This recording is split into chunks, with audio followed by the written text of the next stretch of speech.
Hi hello welcome to my channel spice and smiles. అందరూ ఎలా ఉన్నారు? ఈరోజు మనం పాలకూర టొమాటో వేసండి పాలకూర పులుసు అని అంటారు. ఆ రెసిపీని ఒకసారి చేసే విధానాన్ని చూసేద్దాం రండి. ఇది అన్నంలోకైనా చపాతీల్లోకి చాలా బాగుంటుందండి. ముందుగా నేను దీనికోసమని ఒక చిన్న కట్ట పాలకూర తీసుకున్నాను. అలానే ఒక ఆనియన్, ఒక టొమాటో, 2 పచ్చిమిర్చి తీసుకున్నాను. వాటన్నిటిని స్లైసెస్గా కట్ చేసుకొని పక్కన పెట్టుకున్నాను.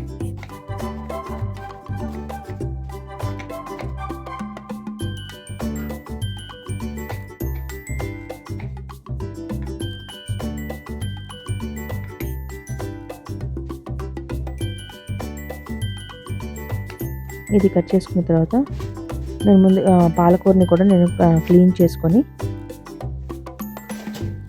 2-3 టైమ్స్ వాటర్తో వాష్ చేసుకొని ఆ తర్వాత నేను సన్నగా చాప్ చేసుకొని వాటర్ అంతా డ్రైన్ చేసి పక్కన పెట్టుకున్నాను. వీటన్నిటిని నేను ఒక ప్యాన్లోకి తీసుకొని పాలకూర, ఆనియన్, టొమాటో, పచ్చిమిర్చి అండ్ కొద్దిగా చింతపండు, ఒక 1.5 స్పూన్ కారము, ఒక 1/2 స్పూన్ పసుపు ఇవన్నీ వేసి మూత పెట్టి కొద్దిగా వాటర్ పోయాలండి. ఒక 1/2 గ్లాస్ వాటర్ పోసి స్టవ్ మీద పెట్టి మూత పెట్టి ఒక 10 to 15 మినిట్స్ బాగా ఉడకనివ్వండి. ఆ పాలకూరలో టమాటోలో ఉన్న వాటర్ అంతా వచ్చి ఆ వాటర్కి ఉడికిపోతుందండి. లో ఫ్లేమ్లో పెట్టి ఉడకనివ్వండి. ఆ వాటర్ అంతా అబ్జర్వ్ అయిన తర్వాత ఇంకొంచెం ఉడకాలనిపిస్తే ఒక 1/2 గ్లాస్ వాటర్ పోసి ఇంకో 5 మినిట్స్ ఆ వాటర్ అంతా అబ్జర్వ్ అయ్యేదాకా ఉడకనివ్వండి.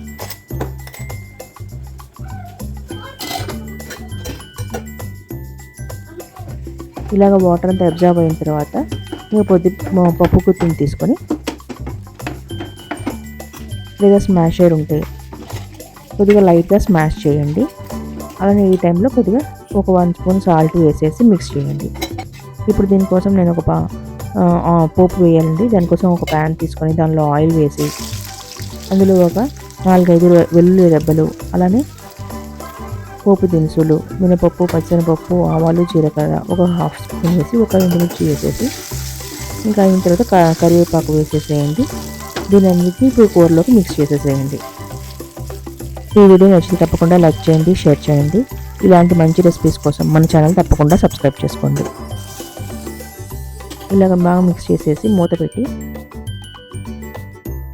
ఒక 5 మినిట్స్ బాగా ఉడకనివ్వండి. ఇప్పుడు స్పైసెస్ అన్నీ బాగా పడతాయి, బాగా మంచి కూర మంచి టేస్ట్ వస్తుంది.